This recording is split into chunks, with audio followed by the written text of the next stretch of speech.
शुरू हो गया क्या?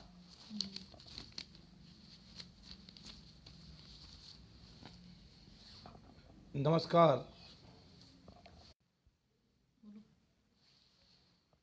नमस्कार। शब्दाक्षर साहित्यिक संस्थान के माध्यम से आप सबके बीच मैं बाबू बम चक्री बीकानेर राजस्थान।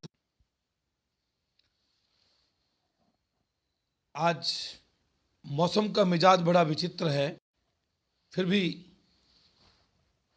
मुझे आज शब्दाक्षर के माध्यम से जो अवसर दिया गया है, मैं आप सबका पटल पर स्वागत अभिनंदन करता हूं। बीकानेर राजस्थान दूरस्थ क्षेत्र है, जहां मैं एक छोटा सा कलमकार आज आप सबके बीच अपनी कुछ रचनाएं रखने का प्रयास करूंगा। शब्दाक्षर अपने आप एक पटल पर जोड़कर आदरणीय रवि प्रताप जी का जो प्रयास है वो बहुत अच्छा लगता है। ऐसे पटल से जुड़कर जहां पर प्रतिदिन सीखने को मिलता है, और आज ये घड़ी बीकानेर की ओर हुई है, एक कृपा की किरण बीकानेर की ओर प्रेषित की गई है कि मैं अपनी कुछ रचनाएं आपके बीच रखूं। तो आइए आप सबकी उपस्थिति मैं आज के कार्यक्रम का आगाज करना चाहता हूं। मिनट और 52 सेकेंड हुए हैं। ये हमें निर्देशित किया गया था कि हमें समय का पक्का रहना है। जी हाँ, तो सर्वप्रथम का पुनः आभार प्रकट करते हुए आप सब गुणीजनों के बीच मैं एक छोटा सा अपनी भाषा में जो लिखा है आपके सामने पेश करना चाह रहा हूं। सर्वप्रथम मां सरस्वती की वंदना करते हुए, मां सरस्वती को प्रणाम करते हुए आप सबको बहुत बहुत प्रणाम, बहुत बहुत अभिनंदन। लेकिन हम परवाह नहीं करेंगे। आइए, रवि प्रताप सिंह जी हमसे जुड़ चुके हैं। आपका बहुत बहुत स्वागत अभिनंदन सर। तो आइए मैं आज के कार्यक्रम का आगाज करता हूं। सर्वप्रथम मां सरस्वती के चरणों में वंदन करते हुए उम्मीदों की थाली ले पूजन करने आया हूं, उम्मीदों की थाली ले पूजन करने आया हूं। न चंदन है न चावल है, श्रद्धा के फूल लाया हूं। न चंदन है न चावल है, श्रद्धा के फूल लाया हूं। गाकर गीत भजनों से मां तुम्हें रिझाता हूं, गाकर गीत भजनों से मां तुम्हें रिझाता हूं। रुके ना कभी कलम मेरी ऐसी कृपा चाहता हूं। रुके ना कभी कलम मेरी ऐसी कृपा चाहता हूं। उम्मीदों की थाली ले पूजन करने आया हूं। मां शारदे को बहुत बहुत वंदन करते हुए आइए कविताओं का सफर शुरू करते हैं। कहते हैं कि कविताएं संस्कृति की सौगात होती है। कविताएं संस्कृति की सौगात होती है। दिल जिसका पवित्र न मन में घात होती है। शब्दों के मंथन से निकलता है वो मक्खन, शब्दों के मंथन से निकलता है वो मक्खन, जो जीवन के राह में नई प्रभात होती है। कविताएं संस्कृति की सौगात होती है, कविताएं संस्कृति की सौगात होती है। आइए, हमारे बीच हमारे आदर्श बैठे हैं। आदर्श कौन होता है? आदर्श बनने के लिए उसे कितने दौर से गुजरना पड़ता है, तब उसे आदर्श होने का प्रमाण मिलता है। मैं 4 लाइनों में आदर्श को समर्पित करना चाहता हूं। हमारे बीच हमारे पटल पर बहुत से आदर्श उपस्थित हैं। वो आदर्श कैसे बने कि दबा कर भावना अपनी हंसी अधरों पे रखते हैं, दबा कर भावना अपनी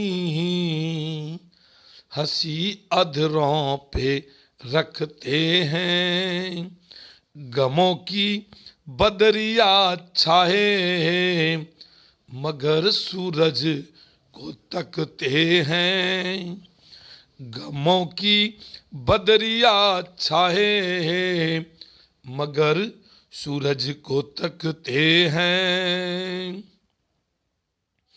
जमाने भर के झंझावात खामोशी से सहते हैं, जमाने भर के झंझावात खामोशी से सहते हैं, तभी तो दुनिया वाले लोग उन्हें आदर्श कहते हैं, तभी तो दुनिया वाले लोग उन्हें आदर्श कहते हैं। बहुत बहुत धन्यवाद। आइए अब शुरू करते हैं। मैं अपने मिजाज की बात कहना चाहता हूं, मैं अपनी औकात की बात कहना चाहता हूं, क्योंकि मैं हास्य व्यंग्य का आदमी हूं। हंसना हंसाना मेरी फितरत है, क्योंकि दुनिया में लोग मुस्कुराते कम हैं, दुनिया में लोग मुस्कुराते कम हैं। किसी को थोड़ा, किसी को ज्यादा गम है। ये मत भूलो जो खिलखिलाकर हंसता है, उसकी मुस्कुराहट के पीछे भी गहरा गम है, उसकी मुस्कुराहट के पीछे भी गहरा गम है। हास्य कवि कैसे बनता है? मैं मेरी 4 लाइनों के साथ सफर को शुरू करना चाहता हूं कि मुझे एक युवा कवि ने पूछा कि कविता लेखन कैसे किया जाता है। मुझे एक युवा कवि ने पूछा कि कविता लेखन कैसे किया जाता है। मैंने कहा, जब कोई कवि अपनी पत्नी से पिटा जाता है, दुख दर्द गम चिंता लेकर कलम उसकी चल पड़ती है, दुख दर्द गम चिंता लेकर कलम उसकी चल पड़ती है, दबा लेता है वो भावनाओं को, तब हास्य कविता जन्म लेती है, तब हास्य कविता जन्म लेती है। हास्य के हस्ताक्षर रामकिशन जी द्विवेदी हमसे जुड़ चुके हैं, नववर्ष की शुभकामनाएं हमें प्रेषित कर रहे हैं। एक शानदार हस्ताक्षर हमारे बीच हमारे सम्मुख उपस्थित हैं। आइए अब मैं कविता के क्रम को आगे बढ़ाता हूं। मैं हूं बाबू बम चक्री, सीधा साधा नाम, मैं हूं बाबू बम चक्री, सीधा साधा नाम, मरुधरा में जन्म लिया करता हूं प्रणाम, मरुधरा में जन्म लिया करता हूं प्रणाम, घुमा घुमा कर कहता नहीं और ना ही उछालता कंकरी, घुमा घुमा कर कहता नहीं और ना ही उछालता कंकरी, अल्लड़ मस्तों का शहर ठिकाना गलियां हैं जिसमें संकड़ी, अल्लड़ मस्तों का शहर ठिकाना जिसमें गलियां हैं संकड़ी, मूडमती मंद गति एकलपति, मूडमती मंद गति एकलपति, किसी ने मेरी मति हरी, खुद बैठ गए ठाठ जमा कर मुझे कर दिया बरी, खुद बैठ गए ठाठ जमा कर मुझे कर दिया बरी, इधर उधर से जुटा कर लाया कुछ मीठी कुछ चरचरी, इधर उधर से जुटा कर लाया कुछ मीठी कुछ चरचरी, कुछ फेंकी हवा में कुछ सीधी कुछ फरफरी, इधर उधर से जुटा कर लाया कुछ मीठी कुछ चरचरी, कुछ फेंकी हवा में कुछ सीधी सी कुछ फरफरी, इसीलिए मेरा नाम पड़ा बाबू बम चक्री, मेरा नाम पड़ा बाबू बम चक्री, बाबू बम चक्री। बहुत बहुत धन्यवाद। आइए आगे बढ़ते हैं। अभी आप जानते हैं कि कोरोना काल के इस महामारी के दौर में सब कुछ रुक गया था और ऐसे में ये ऑनलाइन ने हमारा कितना काम किया है सर। हम सब कवि लोग, हम साहित्यकार, कलमकार जानते हैं कि अगर ऑनलाइन नहीं होता तो हमारी क्या स्थिति हो जाती। मैंने एक कविता के रूप में प्रस्तुत करने का प्रयास किया है आप सबके नजर। इस कविता का शीर्षक है शुक्रिया।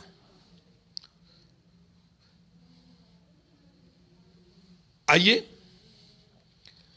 वारे ऑनलाइन तूने कर दिया कमाल, वारे ऑनलाइन तूने कर दिया कमाल, देश विदेश से जोड़ कवियों को मचा दिया धमाल, देश विदेश से जोड़ कवियों को मचा दिया धमाल, मंच नहीं माला नहीं ना श्रोताओं की भीड़। देखिए पूरा चित्रण धीरे धीरे आपके ध्यान में उतरेगा कि मंच नहीं माला नहीं ना श्रोताओं की भीड़, रचनाएं बन गई बहुत सी रही सुनाने की पीड़, रचनाएं बन गई बहुत सी रही सुनाने की पीड़, दोहा सोरठ छंद चौपाई, दोहा सोरठ छंद चौपाई, गीत गजल और कविता, दोहा सोरठ छंद चौपाई, गीत गजल और कविता, लय ताल तरुन्नुम मुक्तक शब्दों की बहती सरिता, लय ताल तरुन्नुम मुक्तक शब्दों की बहती सरिता। अगर ऑनलाइन नहीं होता तो ये लॉकडाउन कैसे होता पार। साथियों अगर ऑनलाइन नहीं होता तो ये लॉकडाउन कैसे होता पार।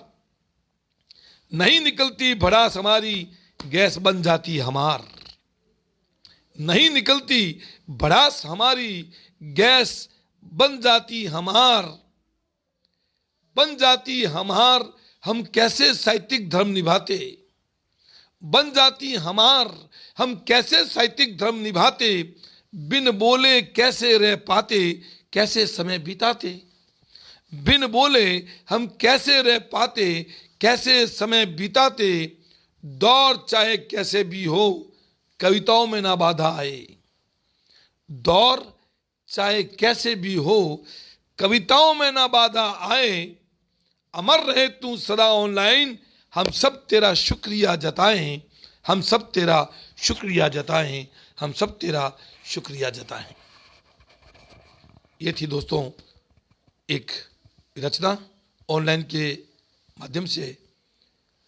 आइए मैं आगे बढ़ता हूं। मेरी एक कविता है, क्योंकि मैं अक्सर जब लिखता हूं तो मेरी कविताएं जो है पत्नी पर प्रभावित भी होती है, क्योंकि आप देखिए दुनिया में जितने शब्द बने हैं, जिस शब्द के पीछे पति लगा उसके लिए क्या स्थिति होती है आप जानते होंगे। चाय पत्ती होती है उसको पानी में उबलना पड़ता है, जाफरानी पत्ती होती है उसे चूने के साथ मचलना पड़ता है, एक ये पति होता है जिसकी कहाँ सदगति होती है। तो मैं एक व्यंग्य में एक हास्य कविता आपके सामने रखना चाहता हूँ कि पति, हम स्कूल जाते थे जब, तो मैं स्कूल में हमारे टीचर कहते कि आप गाय पे लेख लिखो, पोस्टमैन पे लेख लिखो, विद्यालय पे लेख लिखो, लेकिन मैंने एक पति पर लेख लिखा है काव्य रूप में। मैं आप सबके नजर करना चाहता हूं कि पति मात्र चुटकी भर मांग में खरीदा गया प्राणी है, पति मात्र चुटकी भर मांग में खरीदा गया प्राणी है, जिसके जीवन की अधूरी कहानी है। ये बिना सींग और पूंछ के पशु तुल्य है, क्योंकि जब तक है बैल घानी में तब तक इसका मूल्य है। ये अक्सर ग्रस्त में पाए जाते हैं, ये अक्सर ग्रस्त में पाए जाते हैं। शादी की गलती एक बार और जीवन भर सताए जाते हैं, शादी की गलती एक बार और जीवन भर सताए जाते हैं। नाभि से हंसना इनकी फितरत में नहीं होता, नाभि से हंसना इसकी फितरत में नहीं होता। नाभि से हंसना इसकी फितरत में नहीं होता। रिश्तों का बोझ बेचारा अकेले ही ढोता, रिश्तों का बोझ बेचारा अकेले ही ढोता। ये दूसरों के हाथों चलाए जाने वाला रोबोट है। जी सर, ये दूसरों के हाथों चलाया जाने वाला रोबोट है, जो दिल का होता भोला मन में न रखता खोट है। जो दिल का होता भोला न मन में रखता खोट है, ये सुंदरतम आइटम पहुंचा देते चोट है। ये सुंदरतम आइटम पहुंचा देते चोट है, और हाथ की सफाई ऐसे जेब से गायब नोट है। हाथ की सफाई ऐसे कि जेब से गायब नोट हैं। हजारों में बोलने वाले घरों में शांत पाए जाते हैं। हजारों में बोलने वाले घरों में शांत पाए जाते हैं। सीने में दमन होती है जब मुरादें, तब श्रेष्ठ पति कहलाए जाते हैं। सीने में दमन होती है मुरादें, तब श्रेष्ठ पति कहलाए जाते हैं। मत घबराओ मेरे भाइयों, यहां से मेरी बात ले जाइयो। मत घबराओ मेरे भाइयों, यहां से मेरी बात ले जाइयो। पुरुषों का पुरुषत्व तो चलने दो, ये भारत की नारी है, करती है सो करने दो, करती है सो करने दो, करती है सो करने दो। बहुत बहुत धन्यवाद। ये थी एक रचना। मैं पटल पे देख रहा हूं देश के वो ख्यातनाम कवि, वो ख्यातनाम कलमकार मेरे सम्मुख उपस्थित हैं। अल्पना सिंह जी भी उपस्थित हैं, एन.के. शर्मा साहब, शब्दाक्षर के कवि प्रताप सिंह जी, संप्रति सर जी, सत्येंद्र सिंह जी भी उपस्थित हैं। आप सबका बहुत बहुत आभार प्रकट करता हूं, अभिवादन अभिनंदन करता हूं कि आप लोग मेरा उत्साहवर्धन कर रहे हैं। जी हाँ, मैं आगे बढ़ता हूं। और अब देखिए कि जब से कोरोना आया है, तब से हमारी स्थिति क्या हो गई, हमें मास्क लगाना बहुत जरूरी हो गया। मास्क लगाना भी चाहिए, बहुत जरूरी है, और हमने लगाया, जिसका नतीजा है कि आज हम सब सुरक्षित हैं। जो हुआ उसको तो भूल नहीं सकते, लेकिन फिर भी मास्क पहनने पर क्या हो जाता है। मैंने मास्क पहन लिया, आप मेरे सामने मिल गए, मैं आपको पहचान भी नहीं पाऊंगा। अगर पहचानता हूं, न पहचानने का अगर मैं रोल भी करूं, ढोंग भी करूं, तो भी आप बुरा नहीं मानेंगे। तो मेरी एक कविता है कि अब अधरों की भाषा जो है उसे भूलना पड़ेगा, और हमें आंखों की भाषा समझनी पड़ेगी।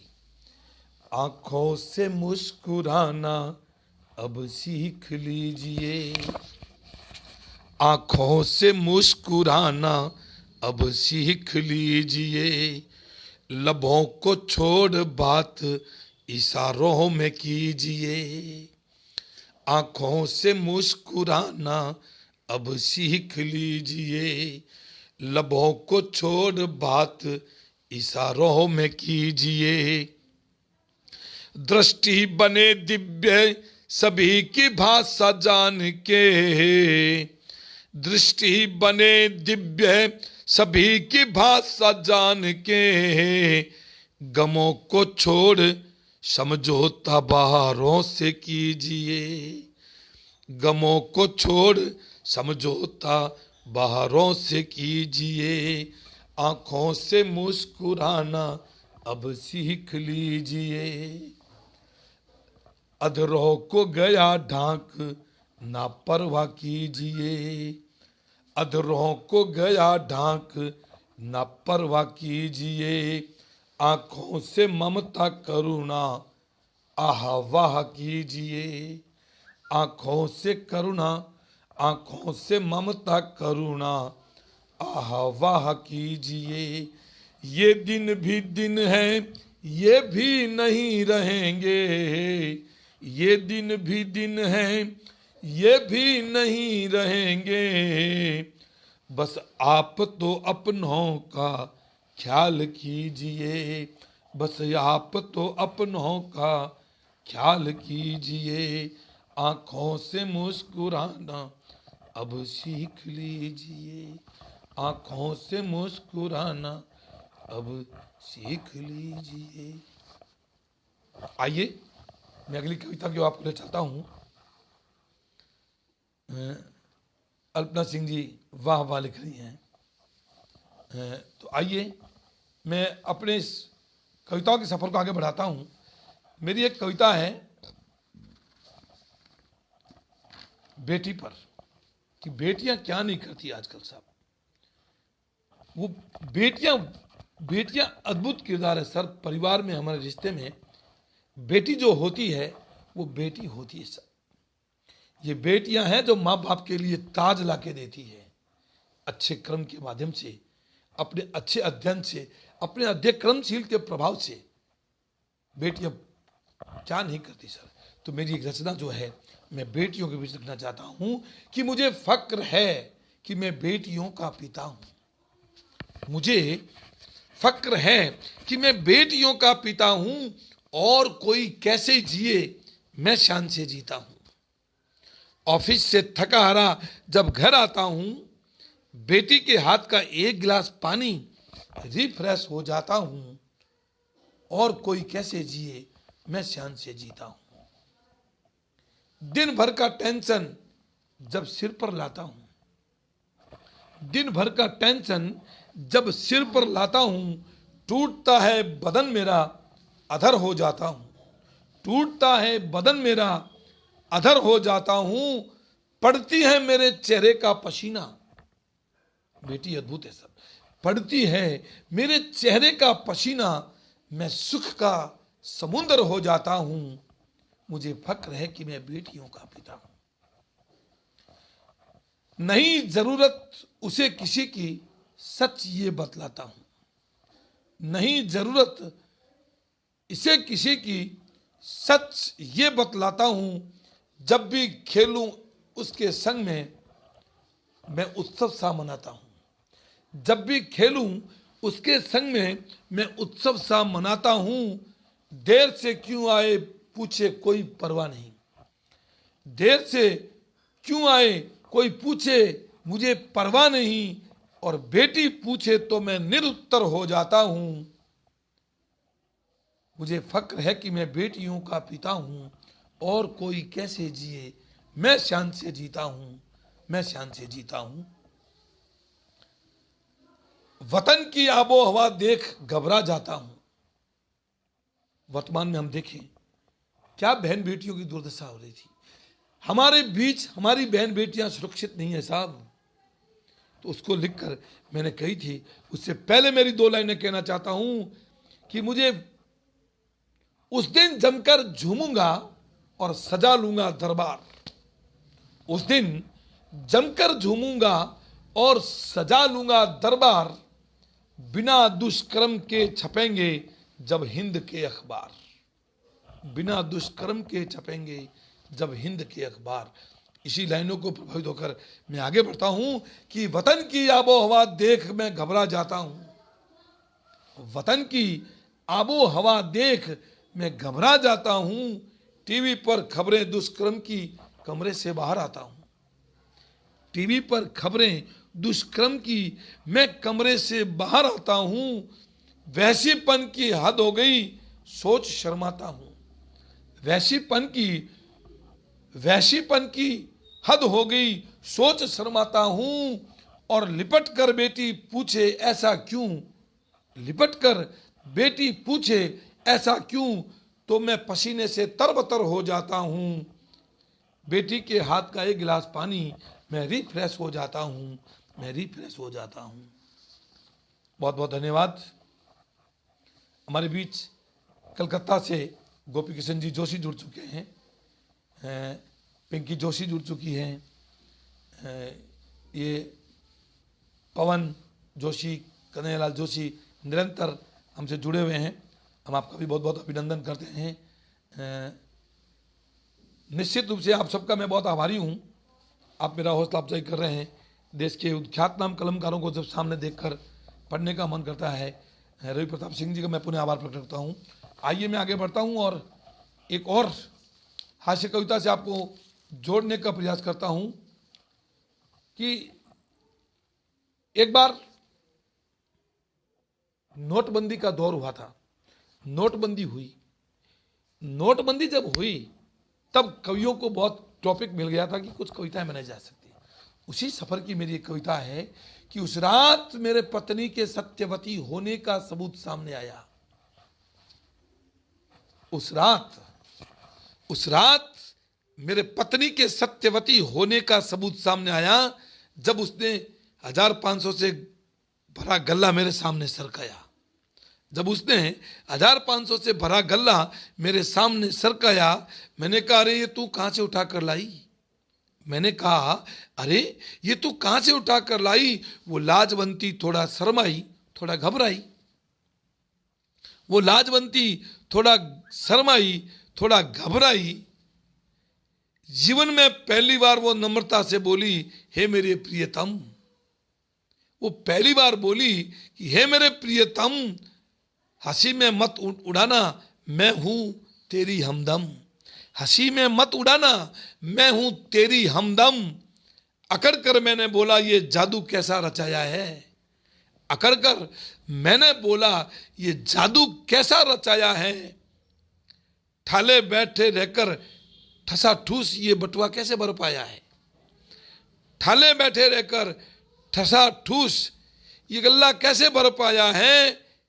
उसका जवाब सुनकर कि ये कोई जादू वादू नहीं, मात्र हाथ की सफाई है।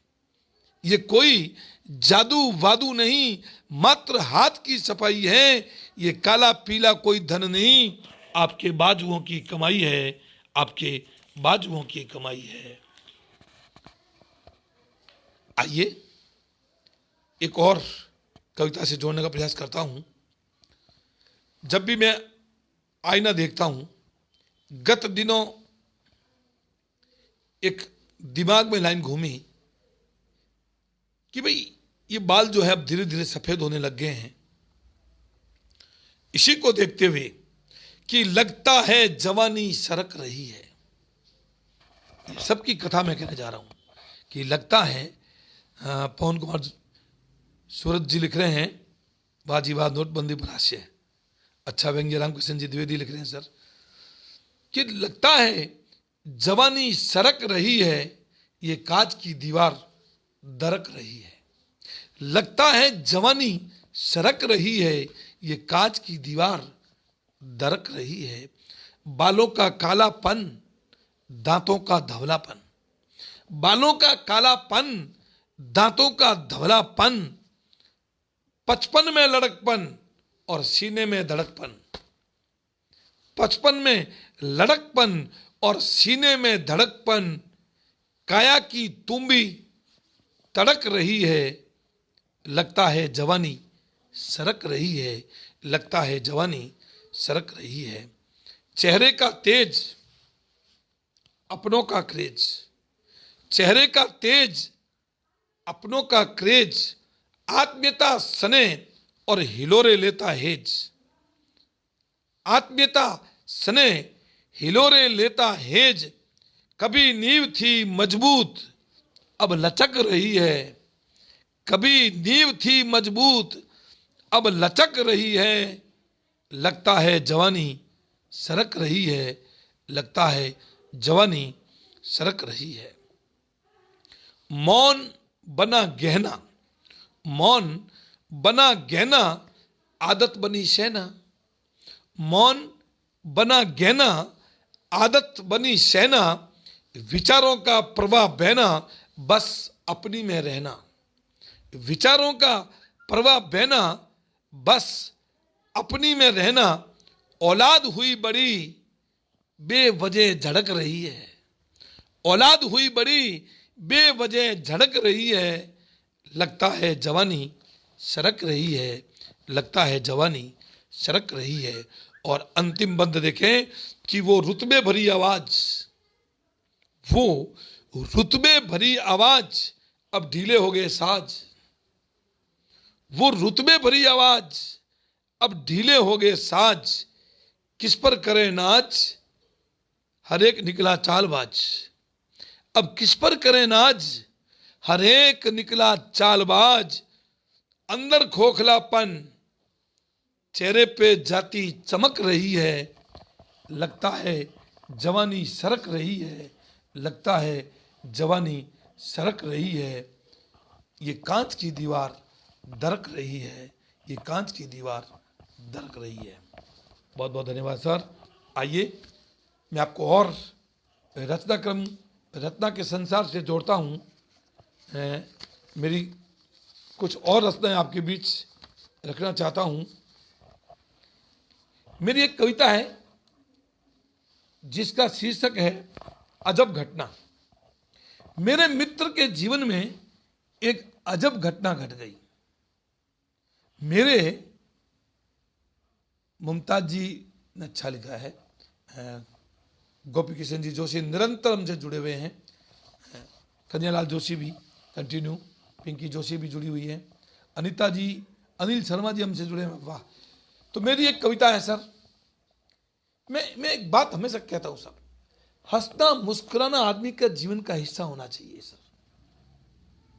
अगर आप अपनी संपत्ति में, बुजुर्गों की संपत्ति में अपना हक जताते हैं तो 24 घंटे के दिन में, 24 घंटे के जीवन में मुस्कुराना आपका भी हक है, कर्तव्य सर। परिस्थितियां कैसी भी आई, हमारी जो लड़ाई है वो गम, चिंता, टेंशन से होनी चाहिए सर। इसलिए आओ आप और हम सब मुस्कुराएं। लव सिंह जी भी हमसे जुड़े हुए हैं, क्या प्यारा नाम है। बहुत बहुत स्वागत, बहुत बहुत अभिनंदन सर, आपने बेहतरीन लिखा है। उम्दा, पवन कुमार जी शोध लिख रहे हैं उम्दा। सागर शर्मा साहब भी जुड़ चुके हैं सर। मेरी एक कविता है, इस कविता का शीर्षक है अजब घटना। मेरे मित्र के जीवन में एक अजब घटना घट गई।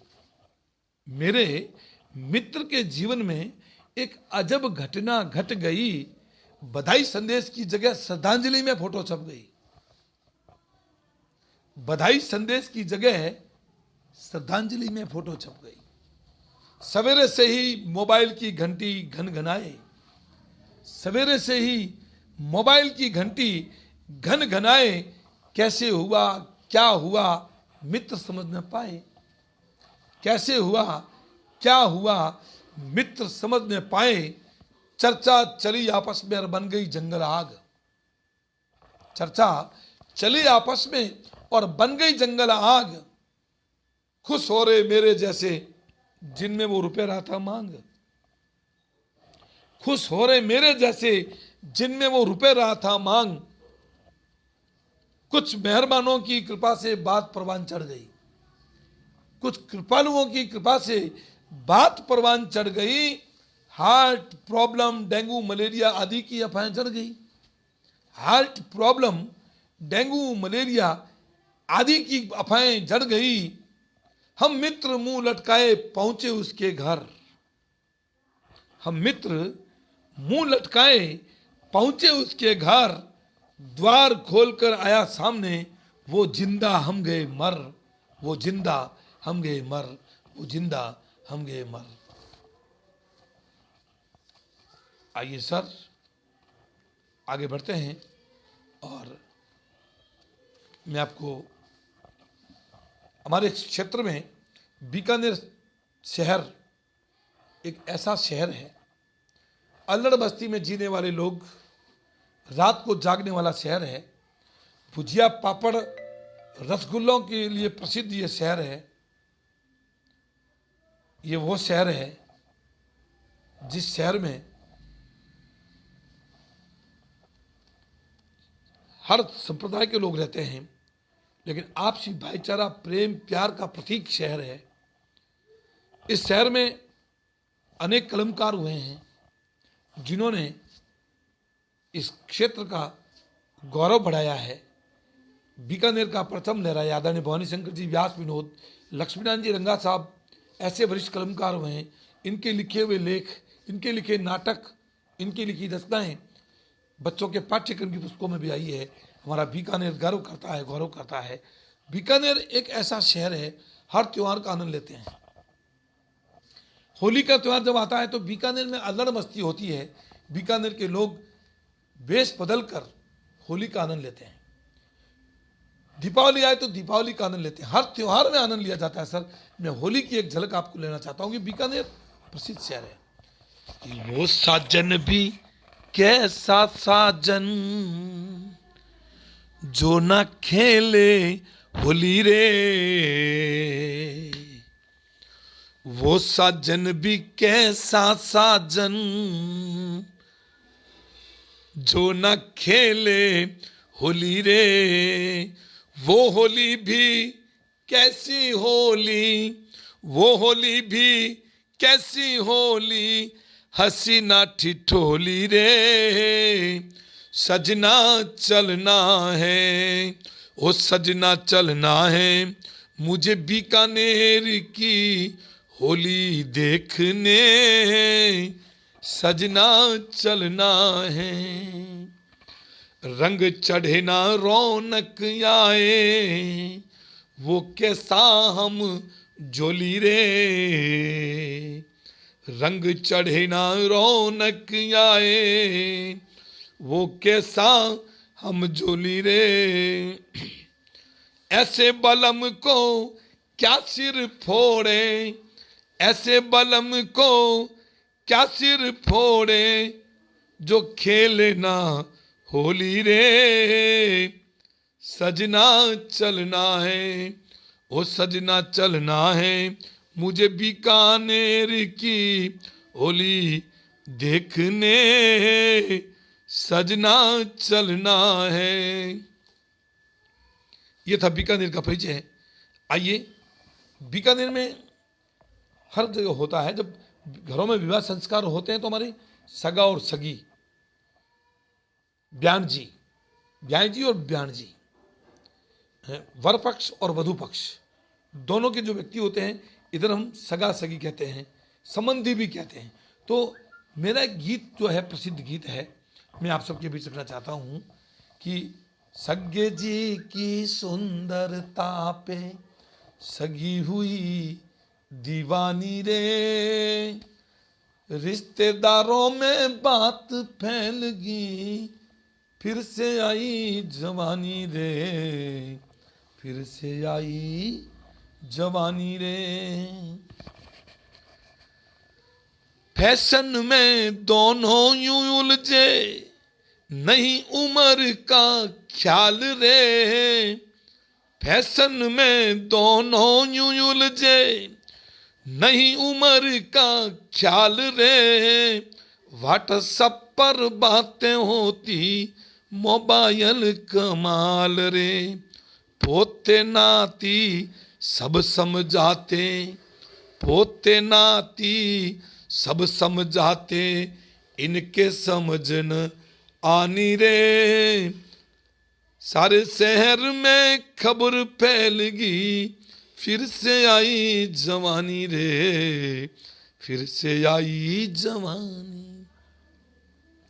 अगला स्पष्ट देखें, व्यंग्य बाण इनको यूं लगते, झुके सर की क्यारी रे, घूर के देखे जग वाले पर प्रेम तराजू भारी रे, घूर के देखे जग वाले पर प्रेम तराजू भारी रे, ही राजा से प्रेम रोग में, ही राजा से प्रेम रोग में बन गई नई कहानी रे, रिश्तेदारों में बात फैल गई, फिर से आई जवानी रे, फिर से आई जवानी रे, तड़क भड़क और ताम जाम से, तड़क भड़क और ताम जाम से, इनका गहरा रिश्ता रे,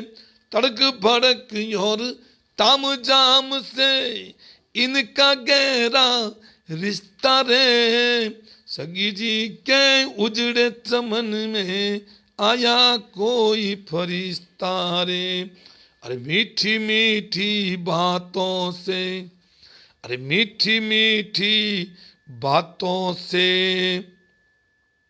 मीठी मीठी बातों से, अरे जीवन भगिया हुई सुहानी रे, सारे शहर में बात फैल गई, फिर से आई जवानी रे, फिर से आई जवानी रे। अंतिम स्पर्श। प्रेम प्यार है ऐसी दौलत सभी के हाथ न आए रे।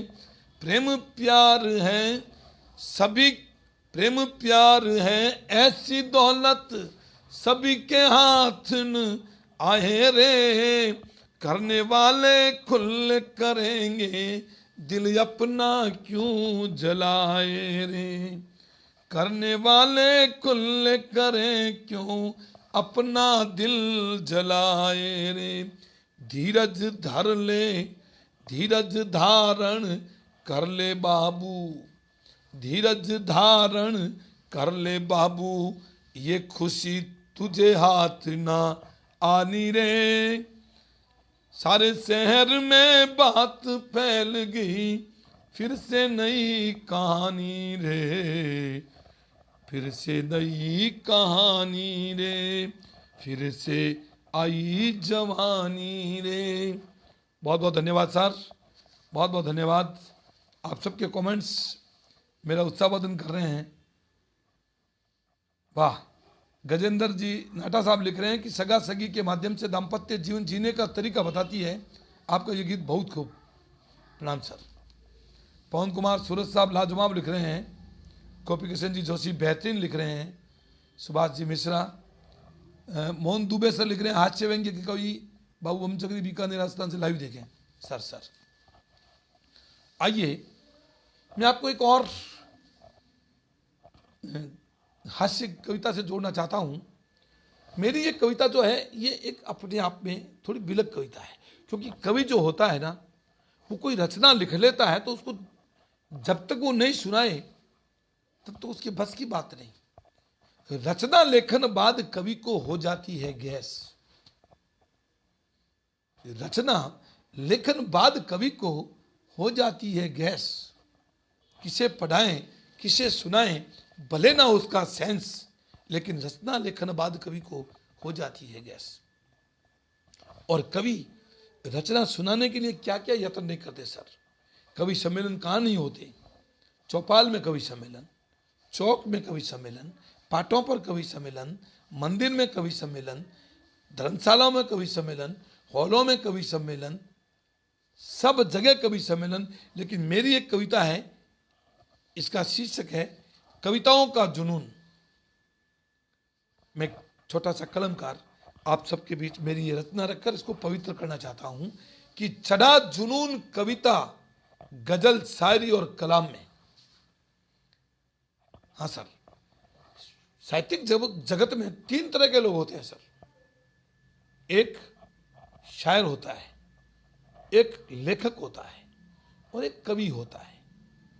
शायर को शायरी मार गई, लेखक को डायरी मार गई। शायर को यह पूरा कार्यक्रम चंबल प्रभा न्यूज चैनल पर लाइव प्रसारित किया जा रहा है, बहुत बहुत शुक्रिया सर। शायर को शायरी मार गई, लेखक को डायरी मार गई, और हमें भोले भाले कवि हमें हमारी लुगाई मार गई।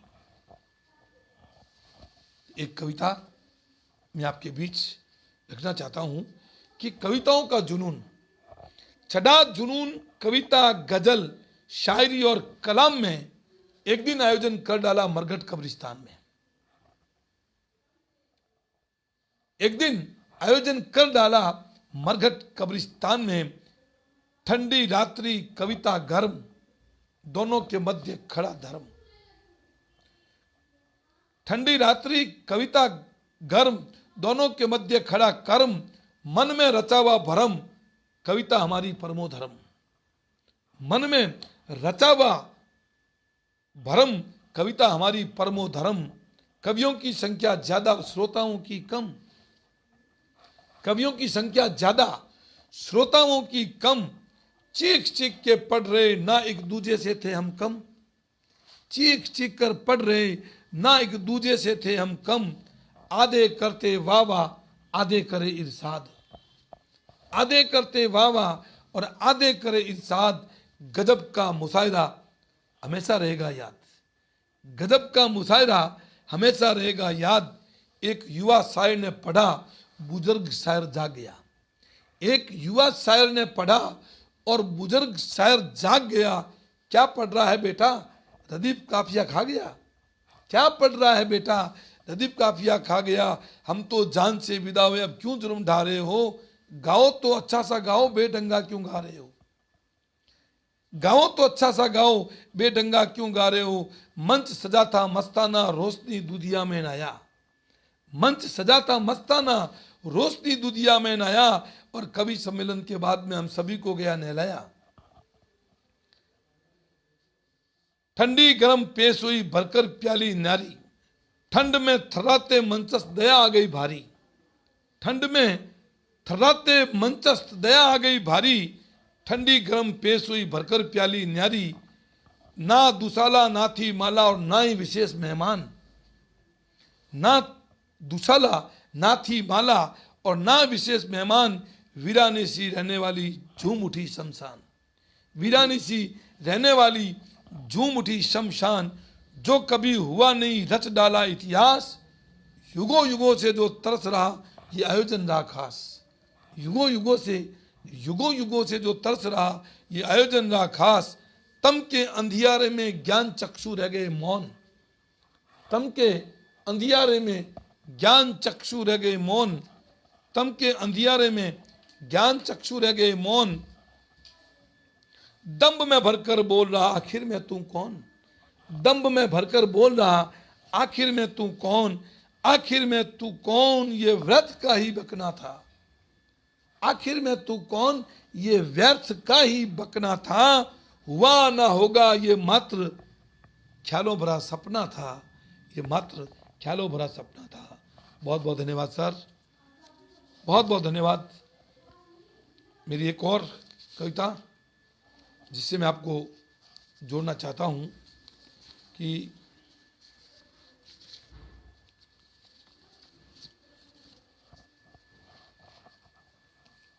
अब में से बहुत से लोग ऐसे होंगे कि हमारी धर्मपत्नी जी खराटे लगाती है।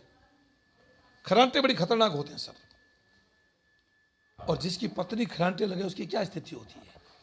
मैंने अपनी कविता के रूप में कहने का प्रयास किया है कि जिस पति की पत्नी खराटे लगाती है, जिस पति की पत्नी खराटे लगाती है, भला उस पति को नींद कहां से आती है। खराटों की गति साउंड तेज, पति का हाल बेहाल होता। खराटों की गति तेज, पति का हाल बेहाल होता। पत्नी सोती पलंग पर, पति बेचारा फर्श पे सोता। पत्नी सोती पलंग पर, पति बेचारा फर्श पे सोता। मेरे घर पर भी ऐसा चरखा चलता है। मेरे घर पर भी ऐसा चरखा चलता है। चिंता रहती नींद की जैसे जैसे सूरज ढलता है। चिंता रहती नींद की जैसे जैसे सूरज ढलता है। और शांत वातावरण में ऐसा लगता जैसे भूखा शेर दहाड़े। रात को जो मध्य रात्रि का समय हो, जब सब शांत होता है, तो शांत वातावरण में ऐसा लगता जैसे भूखा शेर दहाड़े। या छुट्टी से पहले पाठशाला में बच्चे बोलते पढ़े, या छुट्टी से पहले पाठशाला में बच्चे बोलते पढ़े। एक दिन तंग आकर मैं डॉक्टर के पास गया। एक दिन तंग आकर मैं डॉक्टर के पास गया। बोला डॉक्टर कुछ करो दया। डॉक्टर साहब नींद खराब हो रही है, कुछ करो दया। डॉक्टर बोले ये गोली रात को सोने से पहले लेनी है। डॉक्टर बोले ये गोली रात को सोने से पहले लेनी है। मैंने कहा दूध के साथ या पानी के साथ देनी है। मैंने कहा दूध के साथ या पानी के साथ देनी है। वो बोले अरे दवा मैडम को नहीं, आपको है गटकनी। वो बोले दवा मैडम को नहीं, आपको है गटकनी। लेकर दवा सो जाना, नहीं तो नींद अदर झूल में लटकनी। लेकर दवा सो जाना, नहीं तो नींद अधर झूल में लटकनी। समझदारी इसी में है कि तू अपनी राह बदल ले। समझदारी इसी में है कि तू अपनी राह बदल ले। छोड़ औरों को सुधारने की, तू खुद ही सुधर ले। तू खुद ही सुधर ले। तू खुद ही सुधर ले। आइए मैं एक और रचना से आपको जोड़ना चाहता हूं कि इस कविता का शीर्षक है भविष्य की चिंता। मैं बिना भूमिका के पढ़ना चाहता हूं, आप पहुंच जाएंगे से जहां मैंने लिखने की कोशिश की है कि इस बदलते समय में कुछ संकेत स्पष्ट नजर आ रहे हैं। इस बदलते समय में कुछ संकेत स्पष्ट नजर आ रहे हैं। पुरुषों और महिलाओं के सिर के बाल झड़ते जा रहे हैं। पुरुषों और महिलाओं के सिर के बाल झड़ते जा रहे हैं। झड़ रहे हैं बाल इस तरह तो फिर उजला चमन होगा। झड़ रहे हैं बाल इस तरह तो फिर उजला चमन होगा। सिर पर होंगे जिनके 2-4 बाल, उनके सबसे बड़ा धन होगा। सिर पर होंगे 2-4 बाल, उसका सबसे बड़ा धन होगा। जब इन खेतों में सन्नाटा छा जाएगा, जब इन खेतों में सन्नाटा छा जाएगा, तब कंगा कंपनियों में घाटा आ जाएगा। तब कंगा कंपनियों में घाटा आ जाएगा। गंजों के सिर पर पसीने का दबाव होता है। गंजों के सिर पर पसीने का दबाव होता है। लगा दे चमेली का तेल तो अलग ही स्वभाव होता है। इसलिए अपने घने बालों का फोटो खिंचवा लो। इसलिए अपने घने बालों का फोटो खिंचवा लो। मंगवा कर अच्छा सा फ्रेम उसमें जड़वा लो। मंगवा कर अच्छा सा फ्रेम उसमें जड़वा लो। मोहन जोदड़ों की तरह पोते नाती भी तुम्हें निहारेंगे। मोहन जोदड़ों की तरह तुम्हें भी पोते नाती निहारेंगे। इतने उगते थे काले घने बाल, हाथों से तस्वीर संवारेंगे।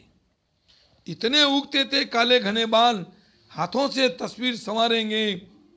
महिलाएं गंजी हो गई तो सर्वत्र गंजापन खिल जाएगा। महिलाएं गंजी हो गई तो सर्वत्र गंजापन खिल जाएगा। इन बिचारी महिलाओं को मांग भरने का स्थान नहीं मिल पाएगा। इन महिलाओं को मांग भरने का स्थान नहीं मिल पाएगा। महिलाओं की हालत होगी खोटी। श्रृंगार तो होगा पर नहीं होगी श्रृंगारित चोटी। महिलाओं की हालत होगी खोटी। श्रृंगार तो होगा पर नहीं होगी श्रृंगारित चोटी। इस दुर्घटना से निकलते ही हम कहते हैं कि बाल बाल बच गए। दुर्घटना से निकलते ही हम कहते हैं बाल बाल बच गए।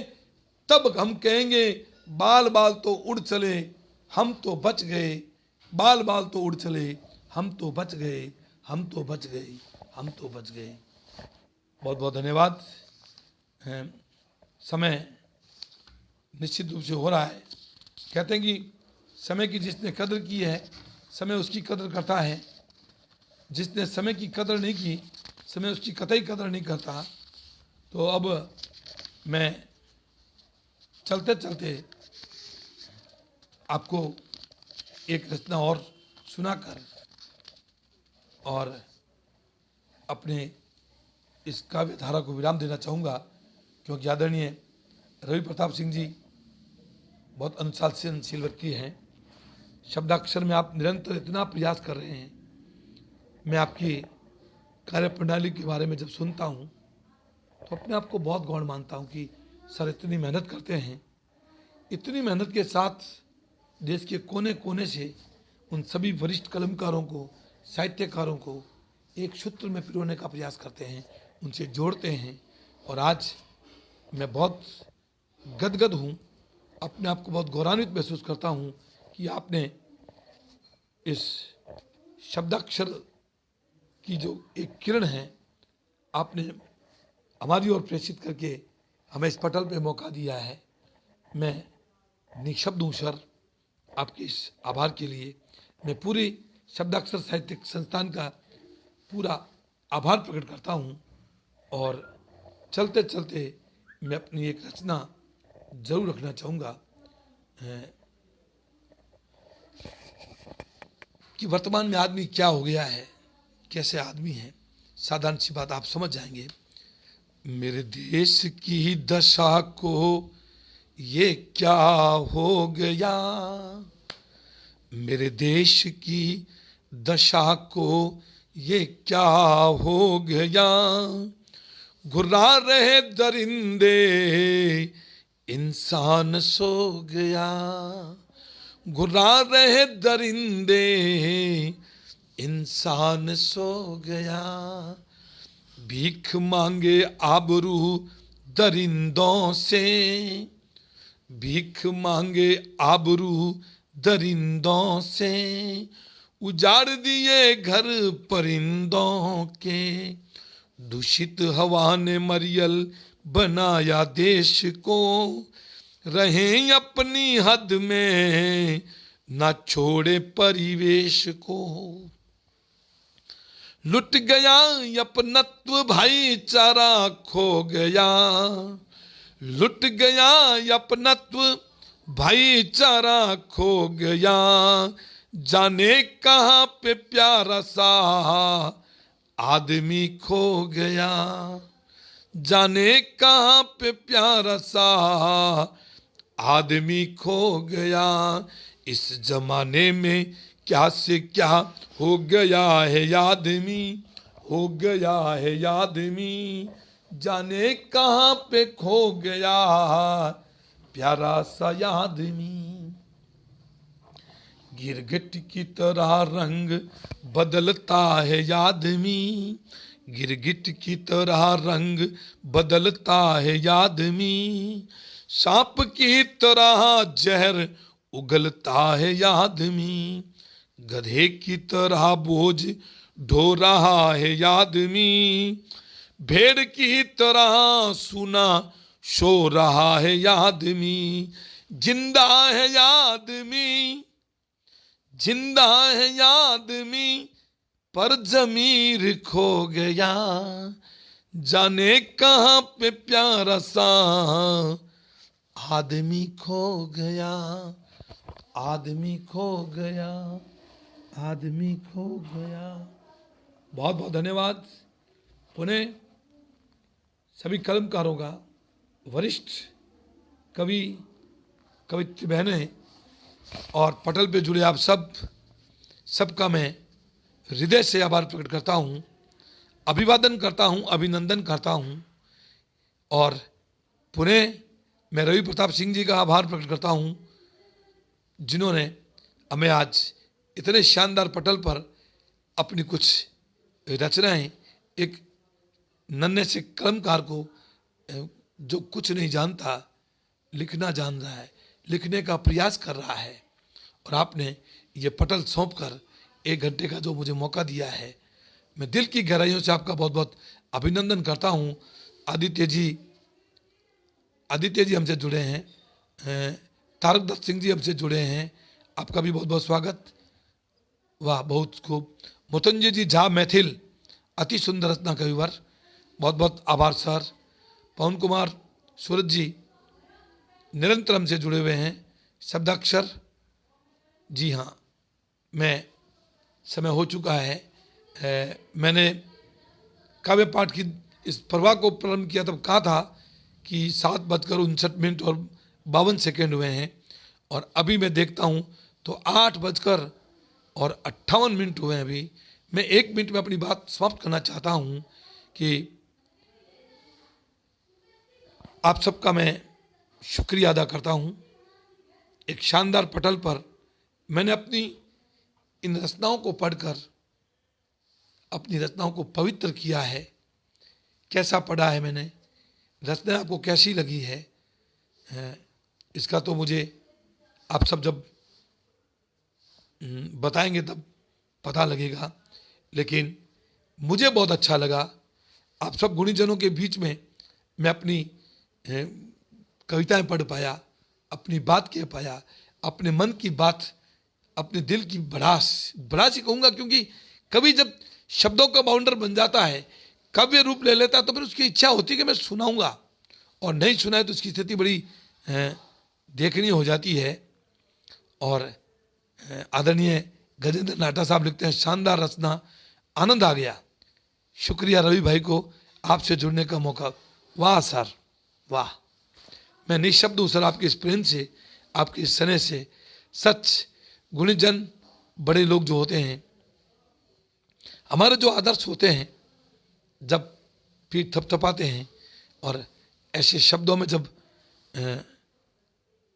ऐसे अदन में छोटे से कलमकार को जब इतना मान मिलता है, तो मन में बहुत इच्छा होती है कि कुछ और अच्छा लिखा जाए। मैं शब्दाक्षर का बहुत बहुत आभार प्रकट करता हूँ जिन्होंने मुझे, आदरणीय रवि प्रताप सिंह जी, आपका बहुत बहुत शुक्रिया, पूरी टीम का शुक्रिया अदा करता हूं। मैं क्षमा चाहता हूं किसी पटल पे नाम लेना भूल गया हूं तो मुझे माफ़ करें। कलकत्ता से हमारे बीच गोपी किशन जी जोशी, जो एक ऐसा परिवार साहित्यिक समाज के लोगों को हमेशा प्रोत्साहन देते हैं। गोपी किशन जी बहुत उम्दा व्यक्तित्व हैं, उनका पूरा परिवार है, उनके मिसेज पिंकी जोशी, उनके 2 पुत्र हैं पवन जोशी और कन्हैया जोशी, जो साहित्य के प्रति समर्पित हैं। हमने जब भी कभी कोई आयोजन की बात की तो बढ़ चढ़ कर ये हिस्सा लेते हैं और हमेशा साहित्यिक क्षेत्र में जो व्यक्ति आगे बढ़ना चाहे उसे प्रोत्साहित करते हैं। मैं उनका भी इस पटल के माध्यम से बहुत बहुत शुक्रिया अदा करना चाहता हूं। और जब कभी भी फिर किसी पटल पे आना हो, आप लोगों को मैं सूचित करूंगा। आप लोग अपना स्नेह बनाए रहें। मैं पुनः शब्दाक्षर साहित्य संस्था सहित आप सभी का दिल की गहराइयों से हार्दिक अभिनंदन करता हूं। पुनः शिव प्रताप सिंह जी, रवि प्रताप सिंह जी का हार्दिक अभिवादन करते हुए मैं अपने आज की इस काव्य धारा को यहीं विराम देना चाहता हूं। समय हो चुका है, मुझे 1 घंटे का समय दिया गया था जिसमें मैंने पढ़ा है। रत्नाक्रम के दौरान मुझसे कोई गलती रह गई है तो मैं आप सबसे क्षमा याचना करते हुए अपने इस काव्य सफर को यहीं विराम देता हूँ। जय माँ सरस्वती, जय भारत, जय हिंद, वंदे मातरम। बहुत बहुत धन्यवाद। जय हिंद।